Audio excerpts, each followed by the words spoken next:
Assalamualaikum warahmatullahi wabarakatuh.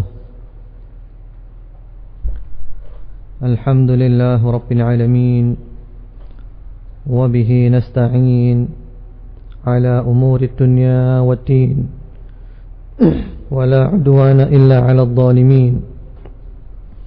Wa ashhadu an la ilaha illallah wahdahu la sharika lah, ilahul awwalin wal akhirin. وأشهد أن محمدا عبده ورسوله صادق الوعد الأمين. اللهم صل على محمد وعلى آل محمد وسلم تسليما كثيرا. أما بعد.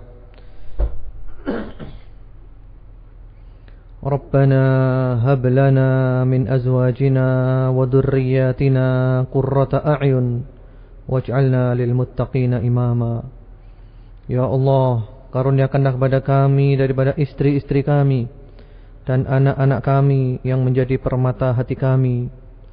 Ya Allah, jadikanlah kami pemimpin orang-orang yang bertakwa. Allahumma amin. Para pendengar yang budiman dimanapun Anda berada, Allah subhanahu wa ta'ala mencintai Anda, Allah subhanahu wa ta'ala meridhai Anda, dan hari-hari Anda penuh dengan kebaikan dari Allah subhanahu wa ta'ala. Allahumma amin. InsyaAllah pendidikan anak dalam Islam pada pagi hari ini kita lebih khusus membahas tentang ahammiyatud du'a, tentang pentingnya doa agar supaya kita oleh Allah subhanahu wa ta'ala diberi anak yang soleh. Di samping usaha, doa juga sangat diperlukan. Dan doa juga merupakan disyariatkan, serta doa merupakan ibadah kepada Allah subhanahu wa ta'ala. Kita semua menginginkan agar kita mempunyai anak yang saleh, yang menjadi permata hati, yang membahagiakan, yang menyenangkan, yang menjadikan keluarga semuanya wangi di dunia dan di akhirat. Di antara doa yang perlu dipanjatkan agar supaya kita oleh Allah diberi anak-anak yang soleh adalah doa-doa pranikah. Sebelum menikah yang banyak kita berdoa kepada Allah subhanahu wa ta'ala. Sebelum menikah, karena memang Allah itu suka apabila hamba-hambanya berdoa kepadanya. Allah senang apabila hamba-hambanya meminta kepadanya. Bahkan Allah marah kalau hamba tidak mau meminta kepadanya. Allah berfirman di dalam Al-Quran, Ud'uni astajib lakum. Berdoalah kepadaku, pasti aku mengabulkan doamu. Lalu Allah mengancam, Innal ladhina yastakbiruna an ibadati sayadkhuluna jahannama dakhirin. Allah mengancam orang-orang yang tidak mau berdoa. Mereka dicap sebagai orang-orang yang sombong. Berdoa, berdoa, dan berdoa. Sebelum menikah yang banyak berdoa. Seorang laki-laki sebelum menikah dia berdoa kepada Allah agar kelak kalau sudah menikah dijadikan oleh Allah sebagai suami yang soleh, bapak yang soleh. Dia berdoa memohon kepada Allah agar diberi istri yang solihah, yang layak, yang pantas menjadi ibu dari anak-anaknya. Seorang wanita berdoa kepada Allah agar dia dijadikan oleh Allah sebagai wanita yang salihah, agar supaya kelak dijadikan sebagai ibu yang layak menjadi pendidik bagi anak-anaknya. Dan dia berdoa agar oleh Allah diberi karunia berupa suami yang soleh, yang layak menjadi bapak bagi anak-anaknya. Doa, doa, dan doa. Terserah kita, semakin banyak doa semakin baik, karena tidak ada ruginya orang yang berdoa. Minimal dalam doa itu kita tidak termasuk orang-orang yang sombong. Tidak termasuk orang-orang yang sombong. Apalagi juga doa merupakan ibadah. Sebagaimana sabda Rasulullah sallallahu alaihi wasallam, ad-du'a'u huwal ibadah. Doa adalah ibadah. Berdoa. Seorang laki-laki berdoa, Ya Allah, jadikanlah hamba kelak seorang suami yang soleh, seorang bapak yang soleh, yang kelak hamba sanggup mendidik anak-anak hamba menjadi anak-anak yang salihin dan salihat, yang menjadi permata hati hamba dan menjadi permata hati umat Islam serta umat manusia.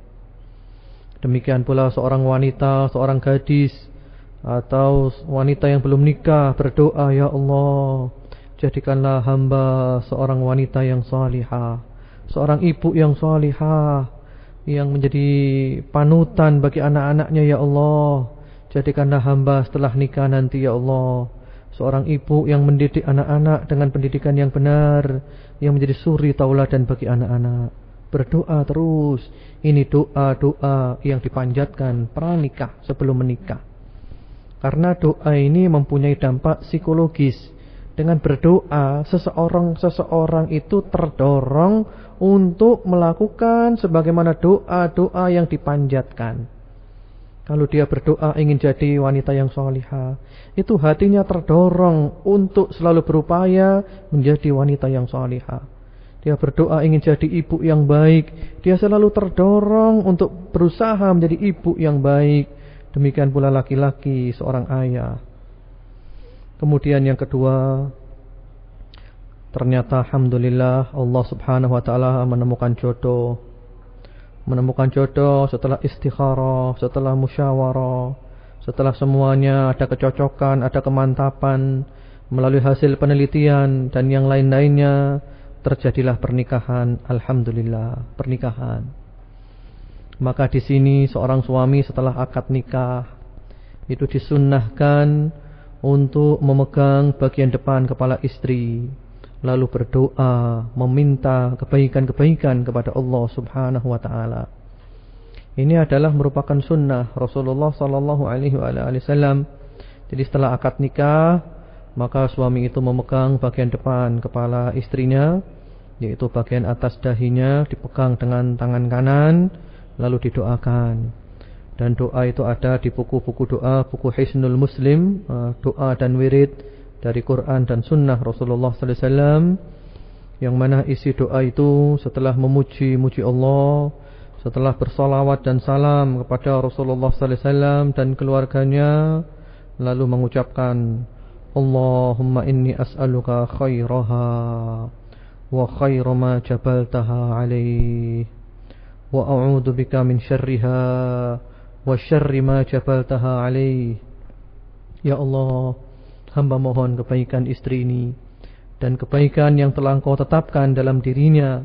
Hamba berlindung dari keburukannya dan keburukan yang telah Engkau tetapkan dalam dirinya.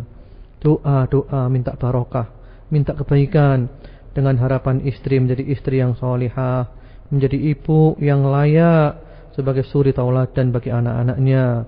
Demikian pula istri berdoa untuk suaminya walaupun tidak dengan memegang kepalanya, karena yang memegang kepala hanya suami, memegang kepala istri dan mendoakannya. Adapun istri juga mendoakan suaminya walaupun tanpa memegang kepalanya. Berdoa, Masya Allah.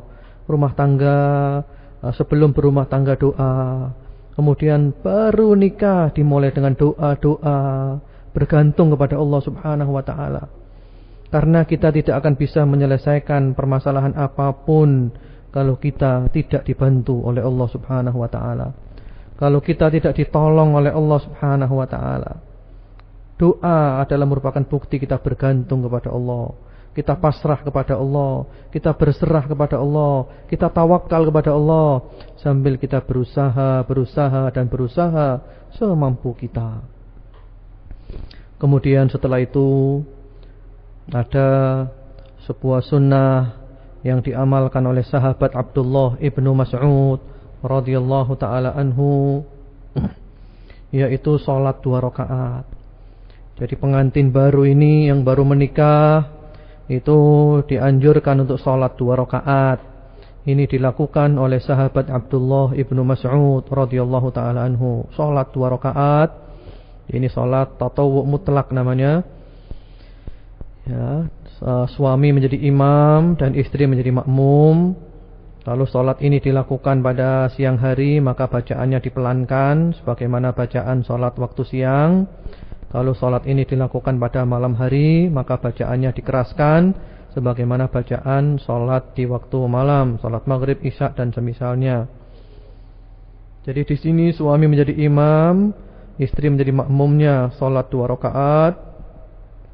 Kemudian setelah selesai sholat berdoa lagi, minta barokah kepada Allah.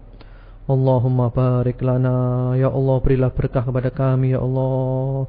Berilah berkah kepada rumah tangga kami, ya Allah.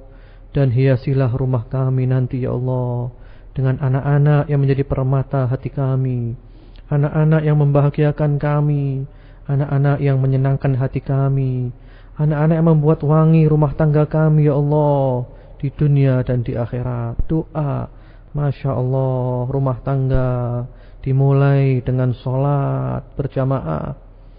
Ini adalah merupakan bukti suami sebagai pemimpin, dan istri dia siap untuk dipimpin, diarahkan kepada jalan yang lurus, yang sesuai dengan ajaran Allah, manhaj Allah dan sunnah Rasulullah sallallahu alaihi wasallam. Doa lagi.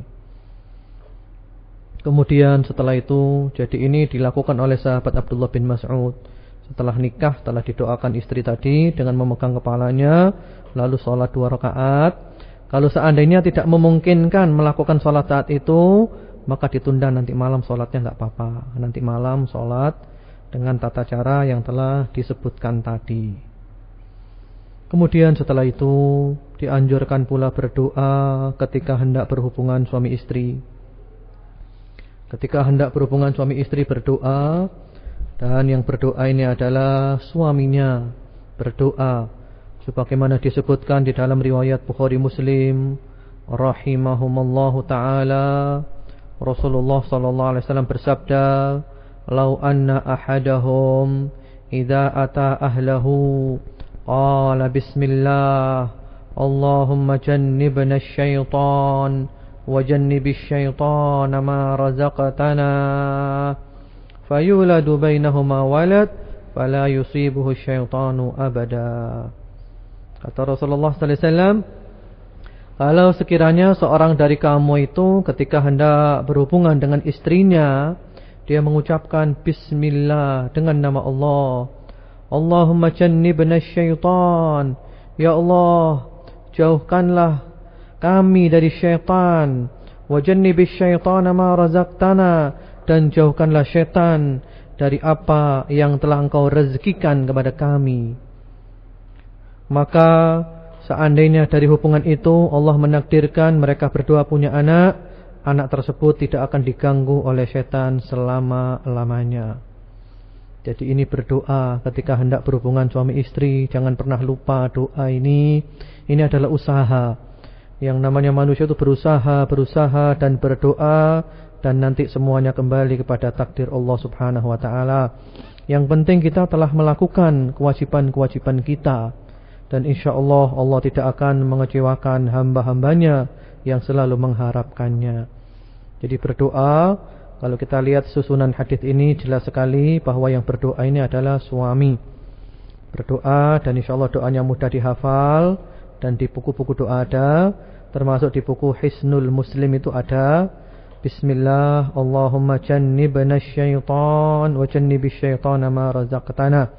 InsyaAllah kalau punya anak, anaknya tidak diganggu oleh setan selamanya, karena sebelum hubungan dia telah berdoa menyebut nama Allah, meminta kepada Allah agar dijauhkan dari setan, agar supaya setan dijauhkan dari rezeki yang telah diberikan oleh Allah subhanahu wa ta'ala. Berdoa lagi. Jadi doa terus. Memang doa ini prinsip, doa ini sangat perlu, dan kita tidak bisa hidup tanpa doa. Kemudian setelah itu memperbanyak pula doa, memohon kepada Allah agar diberi dzurriyyah thayyibah, anak keturunan yang baik-baik. Itu silahkan dibuka doanya, ada di surat Ali Imran ayat nomor 38. Surat Ali Imran ayat nomor 38. Doanya berbunyi, Rabbi habli min ladunka dzurriyyatan thayyibah innaka sami'ud du'a. Doa lagi kepada Allah subhanahu wa ta'ala. Berdoa terus.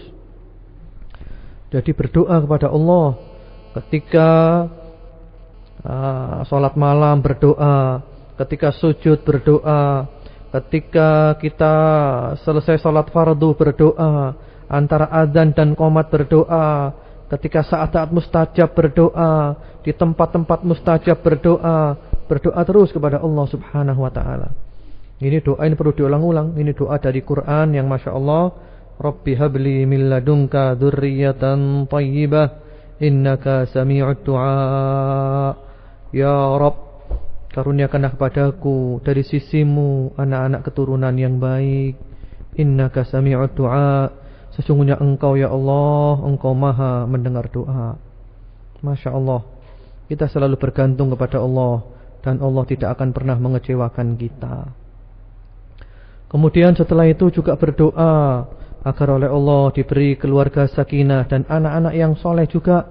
Yang doa itu ada di dalam surat Al-Furqan. Surat Al-Furqan ayat nomor 72. Nomor 74. Surat Al-Furqan ayat nomor 74. Itu juga doa yang perlu dibaca terus untuk mendapatkan anak-anak yang soleh dan keluarga sakinah. Rabbana hab lana min azwajina wa dhurriyyatina qurrata a'yun waj'alna lil muttaqina imama. Wahai Rabb kami, karuniakanlah kepada kami daripada istri-istri kami dan anak-anak kami yang menjadi permata hati kami, yang menyenangkan kami, yang membahagiakan kami, yang mewangikan nama kami di dunia dan di akhirat. Ya Allah, jadikanlah kami pemimpin orang-orang yang bertakwa. Doa lagi doa dan doa, mohon kepada Allah Subhanahu wa taala. Kemudian juga doa yang telah diajarkan oleh Allah pula, sebagaimana di dalam surat Ibrahim ayat nomor 40 dan 41. Itu perlu dipanjatkan terus oleh para orang tua, dan mudah-mudahan Allah tidak menyia-nyiakannya. Doa yang berbunyi, Rabbij'alni muqimas salati wa min dzurriyyati Rabbana wa taqabbal du'a. Rabbij'alni muqimas salati wa min dzurriyyati. Ya Allah, jadikanlah hamba orang yang selalu mendirikan salat, dan juga daripada anak cucu hamba. Ya Allah, kabulkanlah doa hamba. Kita mohon kepada Allah agar Allah memberikan kepada kita istiqamah, agar kita istiqamah di atas jalan yang lurus. Kita selalu salat dengan benar, dan anak cucu kita juga selalu salat dengan benar.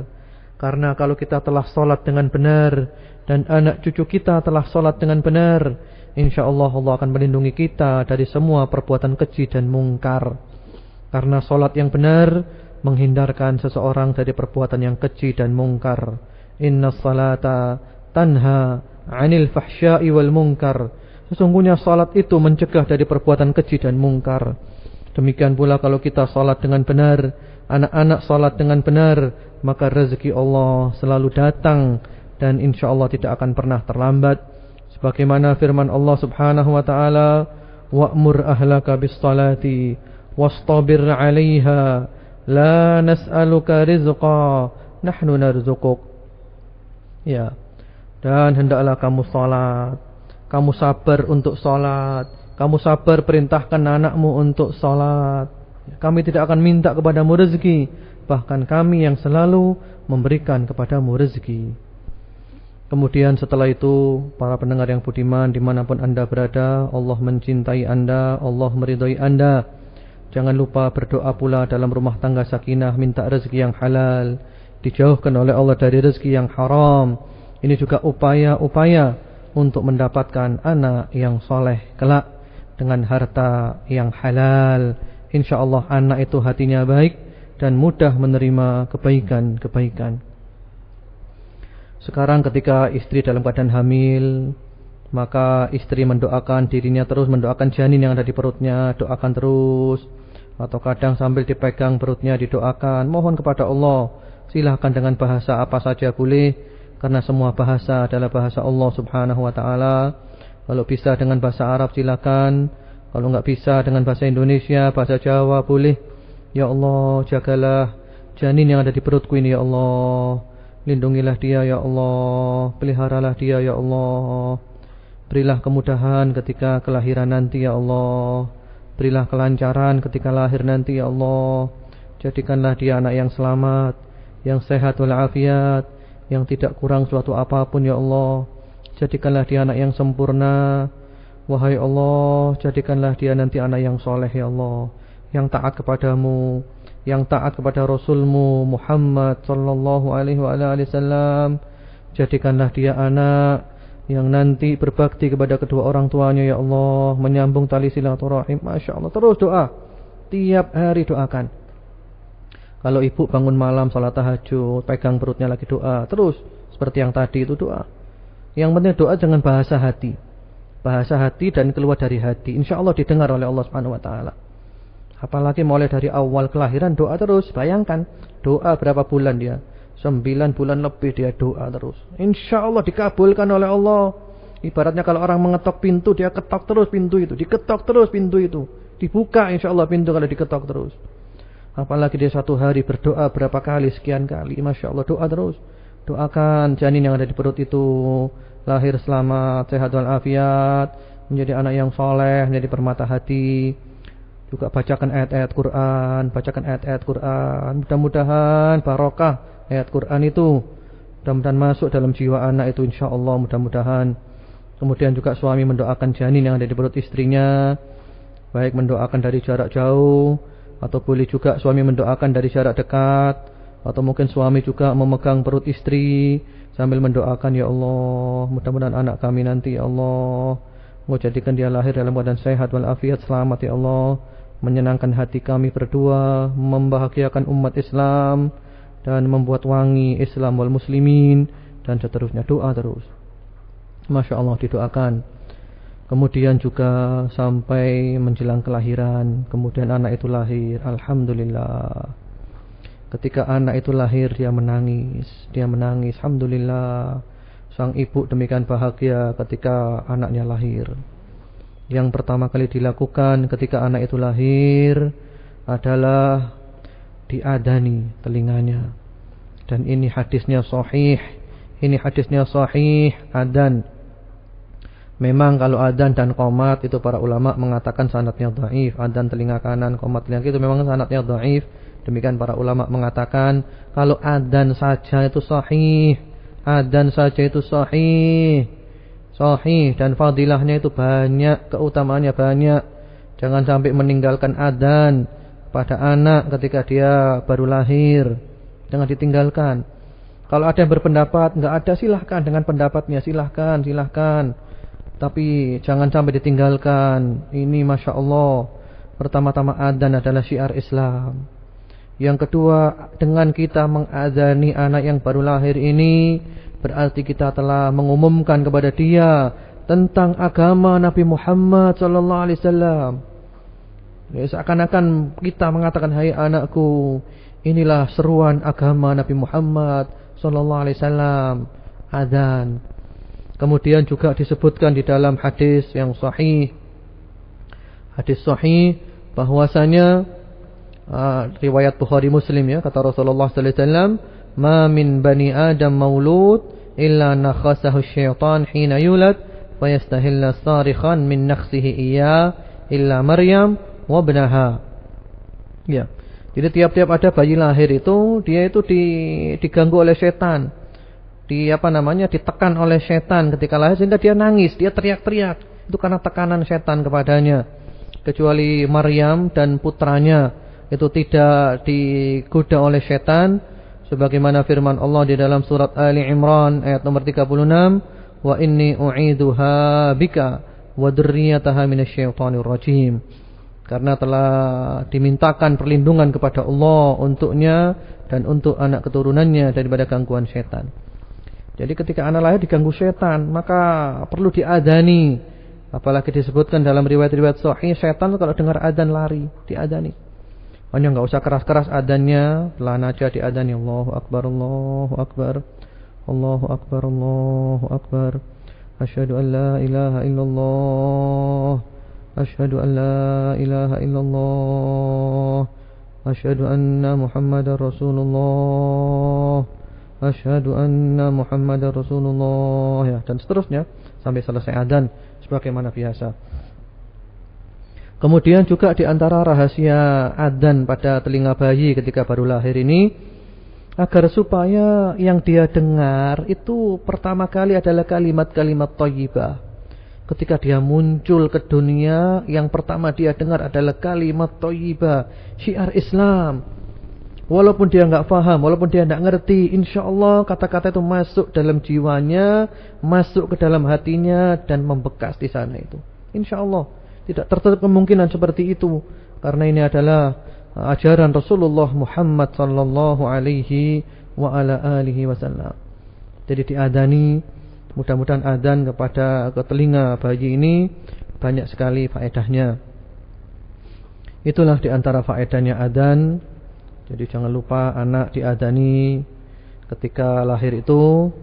Kemudian juga setelah diadani dia diberi nama dengan nama-nama yang baik, nama-nama orang-orang yang soleh, nama-nama para nabi, nama-nama para sahabat, nama-nama wanita-wanita yang salihah. Memberi nama, dan mungkin kita cukupkan sampai di sini dulu untuk hari ini. Insyaallah pada pertemuan yang lain akan disambung dengan pemberian nama, kemudian juga amalan-amalan apa saja yang dilakukan setelah bayi itu lahir, yang mudah-mudahan kalau kita lakukan semua ini merupakan upaya-upaya kita agar nanti anak tersebut menjadi anak yang soleh, anak yang menyenangkan di dunia dan di akhirat insyaallah. Termasuk juga nanti akan kita bahas tentang akikah. Tentang akikah itu hari Rabu depan insyaallah.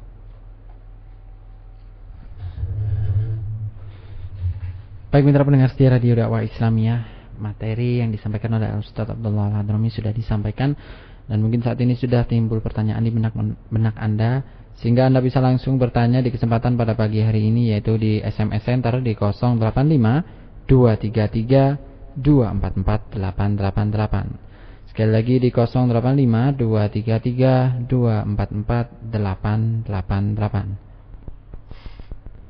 Baik, pertanyaan yang pertama. Assalamualaikum warahmatullahi wabarakatuh. Ustadz Abdullah yang dirahmati Allah, sahkah bila seorang ibu berjamaah di rumah dengan anak usia 8 tahun yang belum baligh? Syukron. Ya, waalaikumsalam warahmatullahi wabarakatuh. Amin atas doanya, semoga dikabulkan oleh Allah Subhanahu wa taala. Jadi seorang ibu berjamaah di rumah dengan anaknya usia 8 tahun belum baligh. Nah, ini anaknya laki apa perempuan anaknya?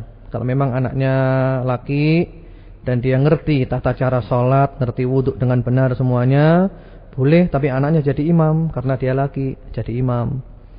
Tapi kalau anaknya anak perempuan, maka tidak apa-apa ibu yang jadi imam dan anaknya jadi makmum. Yang penting pokoknya anak itu mengerti tata cara sholat, walaupun belum baligh tidak apa-apa.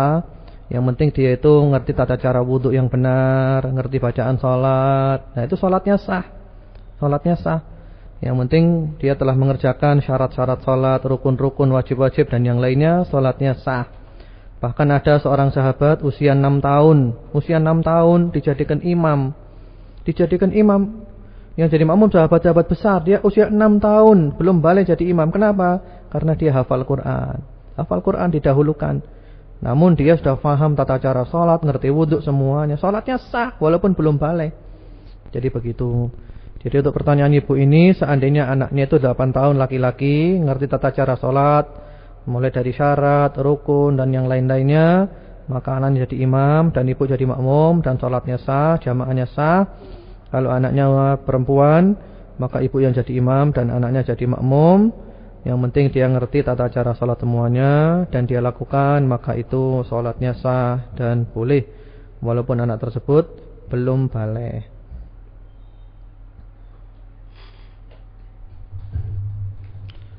Assalamualaikum warahmatullahi wabarakatuh. Ustadz, bagaimana anak yang nakal, maksiat kepada Allah, apa tetap doakan saja? Apa cukup? Syukron. Iya, kalau doa aja tidak cukup ya. Kalau doa, waalaikumsalam ya, waalaikumsalam warahmatullahi wabarakatuh. Yang jelas kalau doa aja nggak cukup. Tapi doa itu adalah perintah Allah. Kita diperintahkan doa, kita disyariatkan berdoa, kita dimotivasi berdoa. Tapi doa aja nggak cukup, tapi harus berusaha. Jadi ibu sambil berdoa atau bapak, tapi juga usaha bagaimana caranya supaya ini nggak nakal lagi. Dicari-cari sebab kenakalannya apa. Ini perlu. Mencari sebab ini perlu. Kok sampai nakal, apa sebabnya? Apakah dia merasa kurang diperhatikan? Kalau memang dia ternyata merasa kurang diperhatikan, nah berarti mulai sekarang perhatiannya kepada dia ditingkatkan. Nah, seperti itu. Jadi jawabannya doa saja nggak cukup, tapi harus digabungkan antara berdoa dan berusaha. Dua-duanya digabungkan, insyaallah sukses, insyaallah.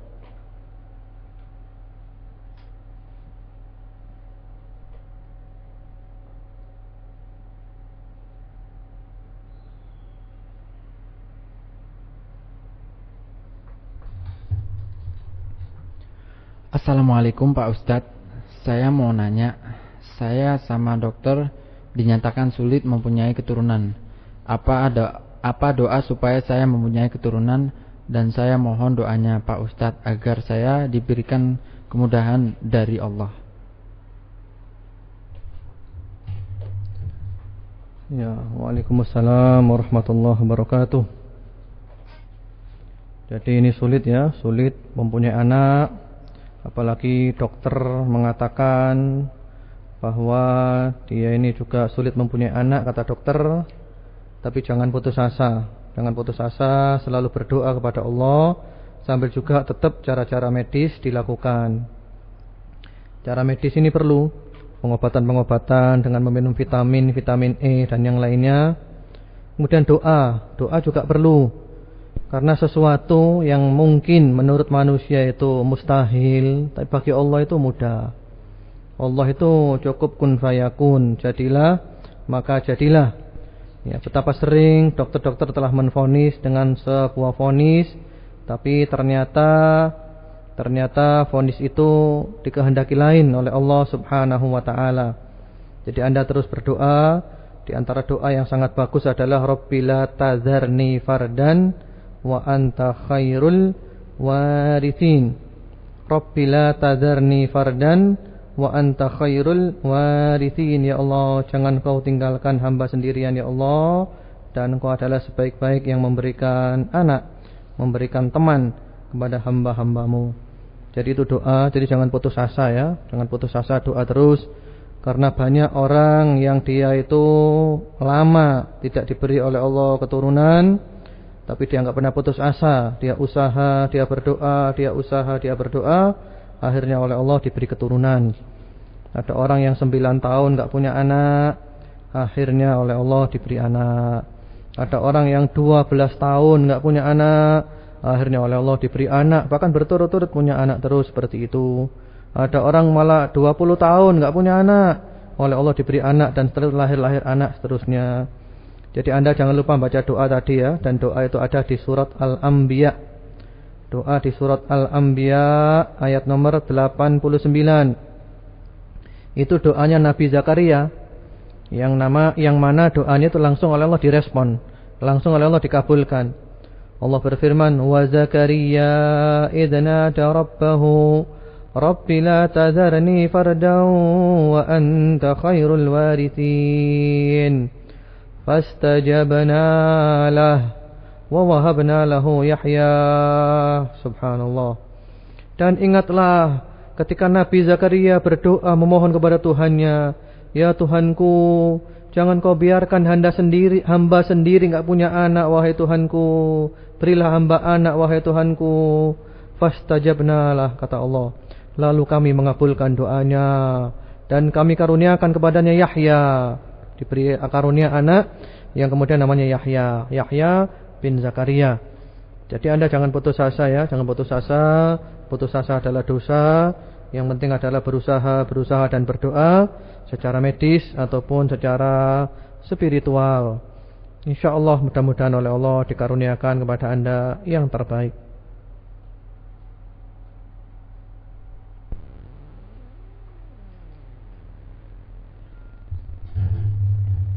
Assalamualaikum warahmatullahi wabarakatuh. Pak Kiai penyejuk umat, mohon didoakan dan minta doa apa biar anak-anak saya yang masih kecil-kecil sering sakit-sakitan, biar jadi anak yang soleh dan sehat. Makasih tak terhingga. Wassalam dari Ibu Eki. Ya, jadi anak ya, waalaikumsalam warahmatullahi wabarakatuh. Jadi mudah-mudahan Anda dan semua pendengar oleh Allah Subhanahu wa taala diberi anak-anak yang solihin dan solihat, dan kita semua yang bermanfaat untuk Islam wal muslimin, bahkan bermanfaat untuk umat manusia semuanya insyaallah. Allahumma amin. Kemudian mengenai doa untuk anak yang masih kecil apa, yang sering sakit-sakitan ya, doanya apa? Itu saya sarankan ibu untuk memiliki buku Hisnul Muslim. Hisnul Muslim itu sudah sering disarankan untuk membeli ya, harganya murah insyaallah, sangat terjangkau, harganya murah sekali. Edisi bahasa Indonesia itu judulnya Doa dan Wirid, dan yang bagus itu terjemahan dari penerbit Pustaka At-Tibyan Solo, itu bagus sekali. Silakan dibeli buku itu. Dan di sana nanti ada doa untuk mendoakan orang, termasuk mendoakan anak. Di antaranya doa Rasulullah sallallahu alaihi wasallam untuk mendoakan kedua cucunya Al-Hasan wal Husain radhiyallahu taala anhuma, yaitu doanya Rasulullah, u'idukuma bikalimatillahi tammah min kulli syaitanin wa hammah wa min kulli ainin lamah. Itu bagus doa itu. Aku melindungkan kalian berdua kepada Allah dengan kalimat-kalimat Allah yang sempurna dari mata-mata yang jahat ya. Kemudian dari binatang-binatang yang tidak mengganggunya, dan dari syaitan, dari semuanya dimintakan perlindungan kepada Allah. Kemudian juga doa-doa ruqyah. Ruqyah di sana ada ya. Misalnya doa dipegang salah satu tubuh anak itu, lalu dibacakan bismillah, bismillah, bismillah, a'udzu billahi wa qudratihi min syarri ma tajidu wa tuhadir, itu dibaca 7 kali. Kemudian juga ada doa Allahumma rabban nas adhibil bas wasfi anta syafi la syifa' illa syifa'uk syifa'an la yughadiru saqaman. Itu doa-doa untuk supaya anak kita oleh Allah disembuhkan dari penyakitnya dan diselamatkan dari berbagai macam bencana penyakit, dan supaya anak-anak kita sehat walafiat. Itu mudah-mudahan ibu dan kaum muslimin semuanya oleh Allah dijadikan orang-orang yang selalu taat kepadanya dan mempunyai anak-anak yang bermanfaat insyaallah. Allahumma amin.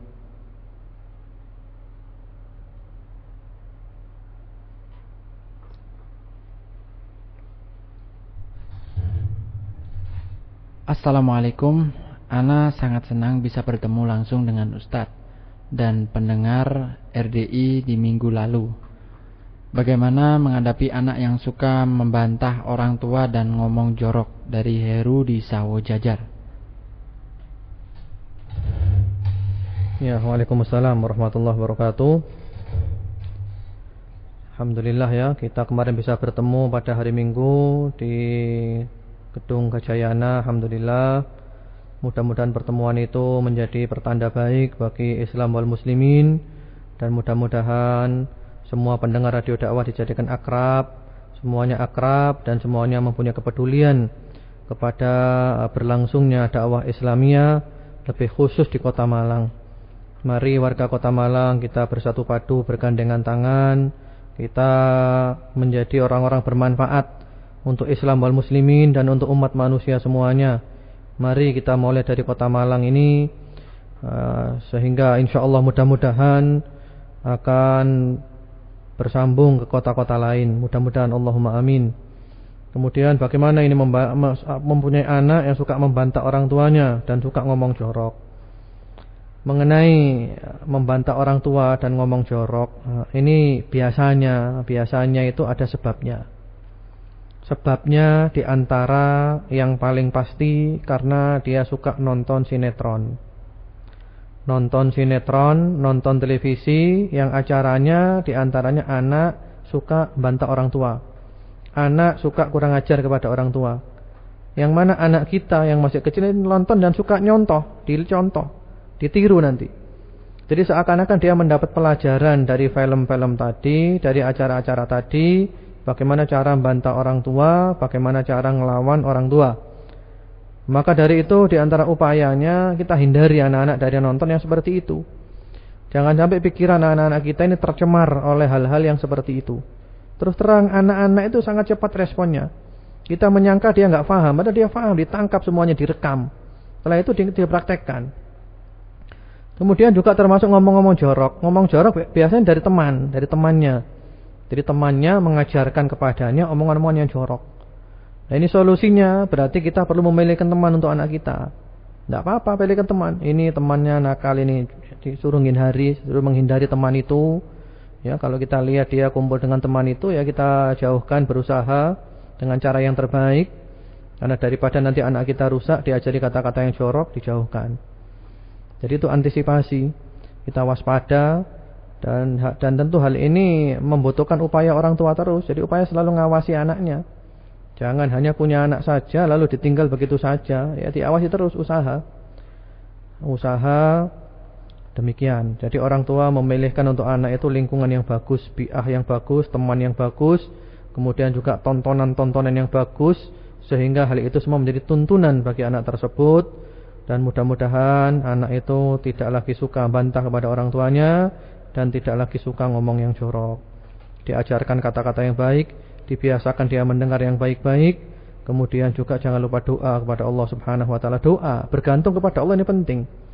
Karena kalau kita mendidik anak dan kita menyerahkan dirinya kepada kita, atau kita menyerahkan anak kita kepada manusia yang lain, kita akan kecewa. Kita serahkan kepada Allah, ya Allah ini hambamu ya Allah, didiklah dia ya Allah, peliharalah dia ya Allah. Sambil kita usaha. Karena Allah telah berjanji kalau orang tawakal kepada Allah, takwa kepada Allah, diberi solusi, diberi kecukupan. Seperti itu. Jadi di samping kita usaha-usaha, juga perlu pula kita bergantung kepada Allah Subhanahu wa taala, dan mudah-mudahan Allah tidak akan pernah mengecewakan hamba-hambanya.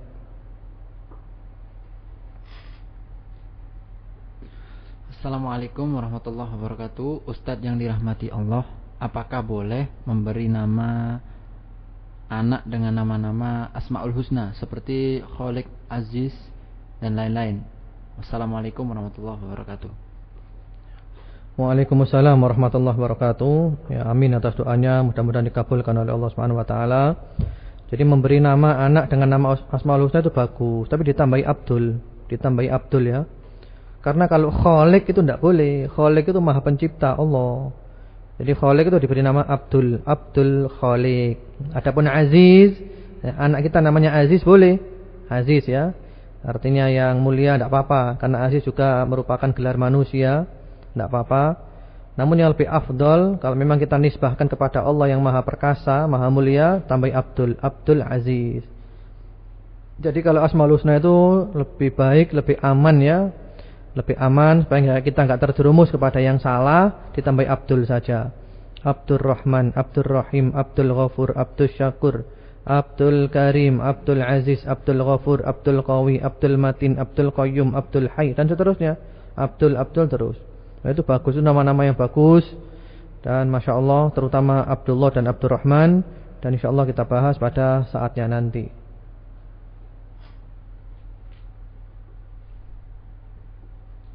Assalamualaikum Ustadz, tolong dijelaskan panjang lebar bagaimana merawat anak yang baru lahir sampai di khitan untuk anak laki-laki. Jazakumullah khairan katsir. Ya, waalaikumsalam warahmatullahi wabarakatuh. Jadi ini minta penjelasan panjang lebar ya. Jadi anak dari baru lahir sampai khitan. Tadi telah saya janjikan, insya Allah ini dibahas pada hari Rabu depan. Karena Rabu sekarang ini kita baru membahas tentang doa-doa untuk mendapatkan anak soleh, dan kita juga baru membahas tentang azan. Namun secara garis besar ada amalan-amalan yang perlu dilakukan setelah anak itu lahir ya. Di antaranya tadi itu azan.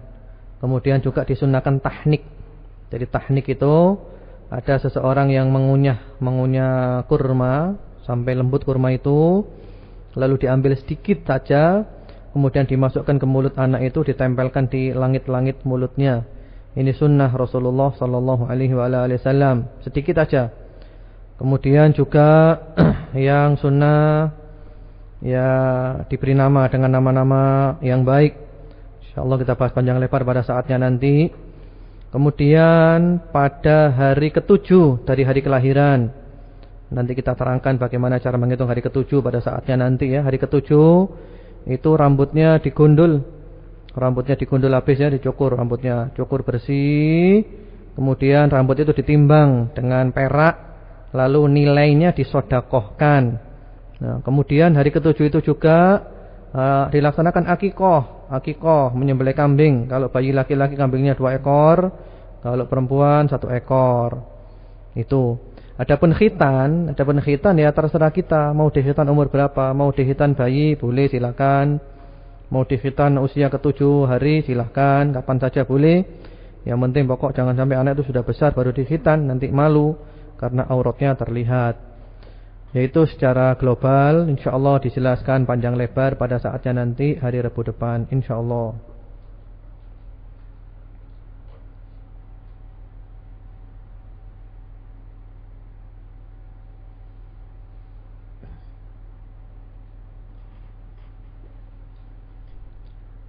Saya sudah nikah 4 tahun, anak 1.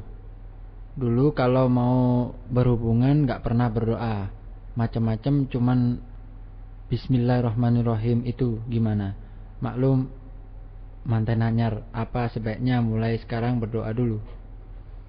Ya, jadi ini sudah nikah 4 tahun ya, sudah punya anak 1. Jadi dulu ketika berhubungan gak pernah doa macam-macam, bismillah itu aja, bismillahirrahmanirrahim itu aja, manten anyar ya. Ya mudah-mudahan tidak apa-apa insyaallah, mudah-mudahan ya, mudah-mudahan bismillah itu bermanfaat insyaallah mudah-mudahan. Tapi untuk sekarang dan ke depan jangan lupa doa dulu.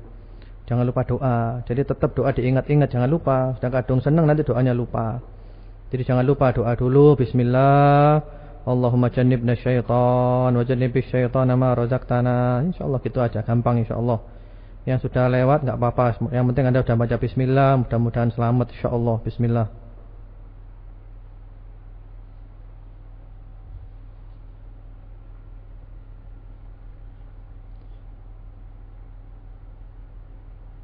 Yudi SMP Ngerajakan 2 nomor G6.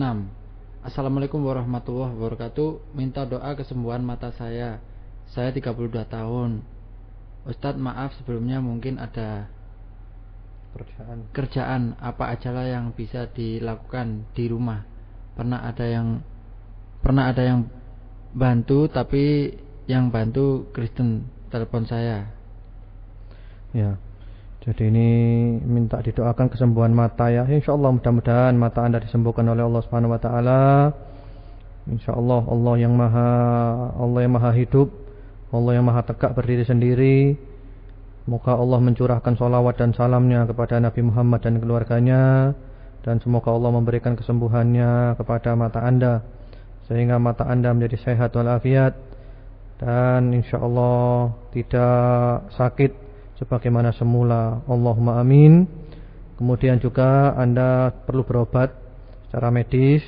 Anda periksakan mata, mungkin ada yang perlu diobati secara medis, dan kedua-duanya berjalan, pengobatan medis dan juga pengobatan dengan doa insyaallah.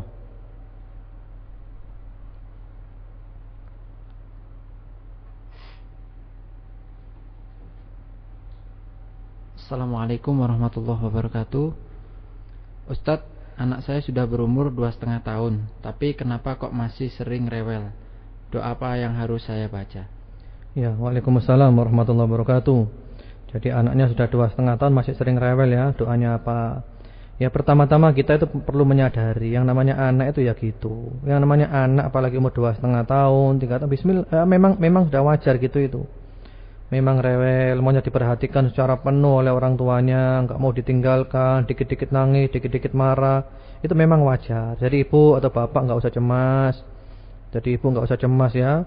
Dihadapi dengan wajar saja. Insyaallah bukan hanya anak ibu, anaknya orang-orang juga gitu semuanya. Itu wajar.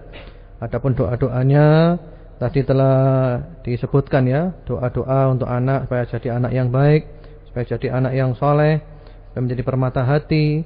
Di antaranya di dalam surat Al-Furqan ayat nomor 74, surat Ali Imran ayat nomor 38, surat Ibrahim ayat nomor 40 ya, itu dibaca terus. Insyaallah mudah-mudahan dikabulkan oleh Allah Subhanahu wa taala dan menjadi anak yang baik. Jadi jangan putus asa, jangan terlalu dipikiri kalau anak itu usia 2,5 tahun rewel, cerewet, itu wajar. Ibu juga lihat anak-anak orang juga gitu, seperti itu, wajar. Bahkan kita pun ketika masih kecil dulu juga gitu. Jadi tidak apa-apa, tidak ada yang perlu dirisaukan.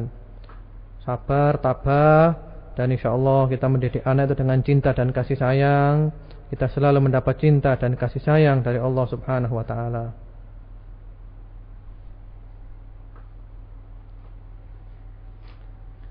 Assalamualaikum Ustadz yang dirahmati Allah. Jika anak sampai umur 23 tahun belum diakikahi, apa masih wajib akikah? Bolehkah jika dengan uang sendiri?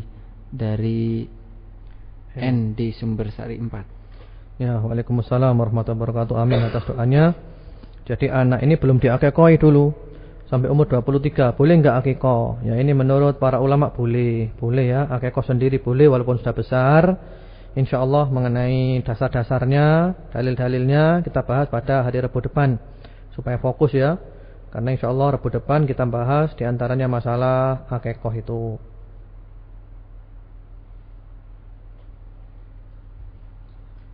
Assalamualaikum Ustadz, selama ini di masyarakat biasanya mengadopsi anak untuk memancing agar dapat keturunan. Apakah ini ada dalam syariat Islam? Syukron. Ya, waalaikumsalam warahmatullahi wabarakatuh. Jadi ini kebiasaan masyarakat ya. Dia nggak punya anak, lalu dia mengadopsi anak, ngambil anaknya orang dengan harapan mancing supaya dia nanti punya anak. Pertama-tama hukum mengadopsi itu sendiri. Mengadopsi anak ya, kita ngambil anaknya orang itu boleh-boleh saja, tapi dengan catatan harus nasabnya tetap kepada orang tuanya. Ini harus. Jadi ngambil anaknya orang, ngasuh anaknya orang nggak apa-apa, dari bayi nggak apa-apa, tapi tetap nasabnya kepada bapaknya, kepada ibunya. Jadi fulan bin fulan kepada bapaknya. Nggak boleh dikelabui, nggak boleh ditutupi, nanti dia tidak tahu bapaknya yang sebenarnya. Bahkan ibu dan bapak yang mengambil itu dianggap sebagai ibu dan bapaknya sendiri. Nah, itu yang dilarang dalam syariat. Dan Allah menjelaskan masalah panjang lebar dalam Al-Quran ketika Rasulullah SAW mengadopsi Zaid bin Harithah sebagai anaknya. Dan waktu itu disebut dengan Zaid bin Muhammad. Lalu oleh Allah ditegur dalam Al-Quran, ud'uhum li'abaihim. Jadi hendaklah kamu menyebut anak-anak itu dengan nama bapak-bapak mereka. Tidak boleh dinisbahkan kepada yang selain bapaknya. Itu yang pertama masalah adopsi. Jadi boleh-boleh saja ngambil anaknya orang, ngasuh anaknya orang boleh, tapi tetap anak itu diberitahu bahwa bapak yang sebenarnya adalah bapak fulan, bapaknya dia yang sebenarnya. Tidak boleh dipalsukan nasabnya. Adapun mengenai mancing, nah ini Allah itu nggak bisa dipancing-pancing kayak gini. Itu kan manusia aja maunya Allah dipancing nanti ya. Jadi mancing, mengambil anaknya orang nanti supaya kena pancing ini punya anak. Nggak ada itu ya, nggak ada. Dalam syariat nggak ada. Jangan kita main pancing-pancingan seperti itu. Jadi dalam syariat itu nggak ada istilah pancing-pancingan. Kalau sudah punya anak ya punya anak walaupun tanpa mancing. Kalau sudah mancing belum punya anak ya belum punya anak. Ya. Masya Allah kan, wa ma lam yasha' lam yakun. Yang dikehendaki Allah terjadi, yang tidak dikehendaki Allah nggak akan terjadi. Kita hanya berusaha dan berdoa sesuai dengan syariat dan tidak usah melakukan hal-hal yang menyalahi syariat seperti itu.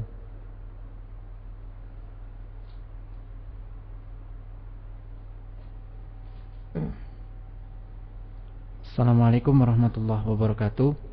Ustadz, ana mau tanya, kalau masalah mendoakan bayi yang baru lahir, bukankah harus doakan uizuka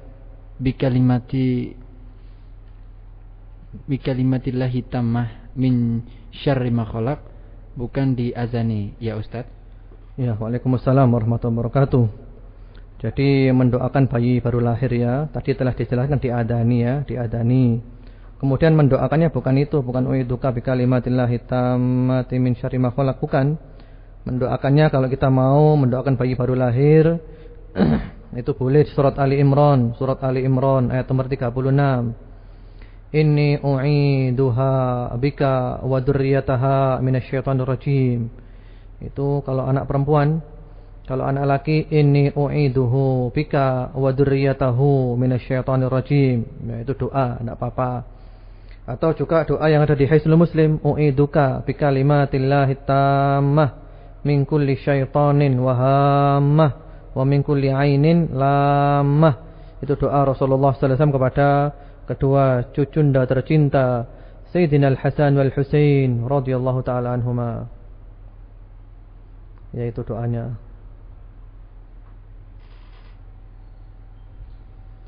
Assalamualaikum Ustadz yang dirahmati Allah. Ustadz, akhir-akhir ini hati saya sering sedih dan resah. Saya sangat rindu pada ayah saya yang telah lama meninggal. Ustadz, apakah saya akan membuat almarhum semakin sedih jika saya sampai menangis? Terima kasih. Wassalam. Ya, waalaikumsalam warahmatullahi wabarakatuh. Amin atas doanya. Jadi ini merasa sering sedih, sering resah karena rindu kepada ayah yang telah lama meninggal dunia. Ya, memang inilah dunia. Rasulullah sallallahu alaihi wasallam bersabda dalam hadis sahih, beliau mengatakan, "Ish ma syi'ta fa innaka mayyitun, wa ahbib man syi'ta fa innaka mufariquh, wa'mal ma syi'ta fa innaka majziyun bihi." Hiduplah sesukamu, tapi kau pasti akan mati. Cintailah siapa saja, tapi kau pasti akan pisah. Berbuatlah sesukamu, dan kau akan mendapat balasan dari perbuatanmu itu. Jadi memang inilah dunia. Siapapun yang kita cintai, kita akan pisah dengan dia. Kita akan pisah. Ayah kita akan pisah. Ibu pun kita akan pisah. Suami istri akan pisah. Anak-anak akan pisah. Saudara akan pisah. Kekasih akan pisah. Semuanya akan pisah. Inilah dunia. Dan kalau anda ingat ayah anda, doakan. Rabbi firli wali walidayya warhamhuma kama rabbayani shaghira. Ya Allah, ampunilah hamba, ampunilah kedua ibu dan bapak hamba. Sayangilah mereka berdua ya Allah, sebagaimana mereka berdua telah mendidik hamba ketika hamba masih kecil. Ya Allah, sayangilah ayah hamba ya Allah. Ya Allah, janganlah kau biarkan ayah hamba kesepian di alam sana ya Allah. Berilah penerangan di alam kuburnya, luaskan alam kuburnya ya Allah. Doakan terus, doakan. Ayah anda senang, ayah anda bahagia punya anak seperti anda. Ayah anda itu bersyukur punya anak seperti anda. Bahkan ayah anda itu nanti oleh Allah diberi derajat yang tinggi. Lalu ayah anda tanya kepada Allah, ya Allah, saya mendapatkan derajat yang tinggi ini dari mana ya Allah? Lalu dijawab, bistighfari waladika min ba'dik. Ini berkat istighfar anakmu kepadamu, untukmu sepeninggalmu. Karena anakmu selalu mendoakan kamu, lalu kamu mendapat derajat yang tinggi ini. Jadi itu ya. Jadi kalau ingat ayah sedih, resah, doakan. InsyaAllah mereka senang. Dan anda beramal soleh. Mudah-mudahan nanti kumpul dengan bapak di surga InsyaAllah. Kumpul dengan ayah, kumpul dengan ibu, kumpul dengan sanak famili di surga semuanya. InsyaAllah. Masih ada nanti alam akhirat. Kehidupan belum selesai, perjalanan masih panjang.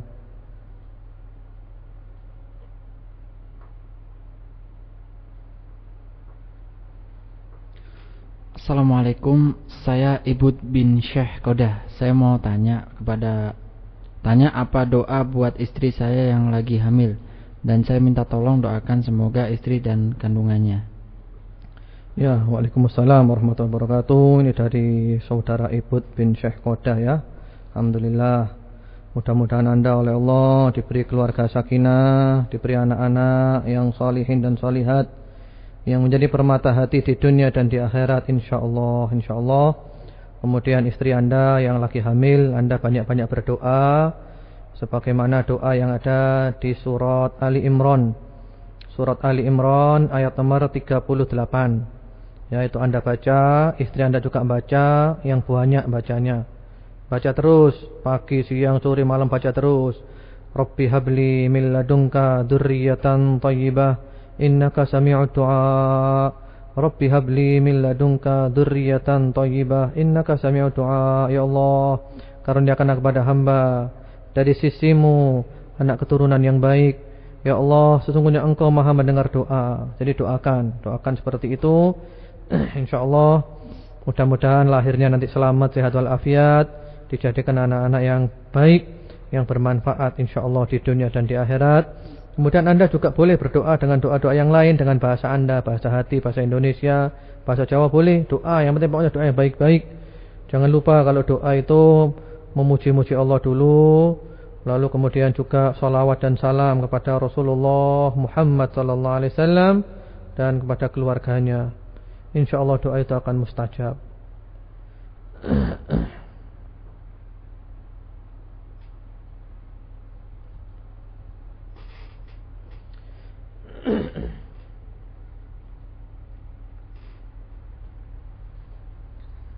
Assalamualaikum Pak Ustadz yang terhormat, saya mau menanyakan apakah hukumnya bagi seorang ibu yang melindungi putranya di mana putra tersebut meninggalkan anak istrinya karena perselingkuhan yang diperbuat, dan apakah salah jika seorang istri setelah dianiaya lahir batin mengusir suami untuk pergi dari rumah karena tidak kuatnya istri tersebut disakiti, tapi ternyata suami tersebut minta suaka ibunya dan malah ibunya mungkin dengan cerita putra tersebut sampai mengutuk istri dan anak-anak dan putra si ibu tersebut. Terima kasih. Wassalam dari saya yang menderita lahir batin. Ya, waalaikumsalam warahmatullahi wabarakatuh.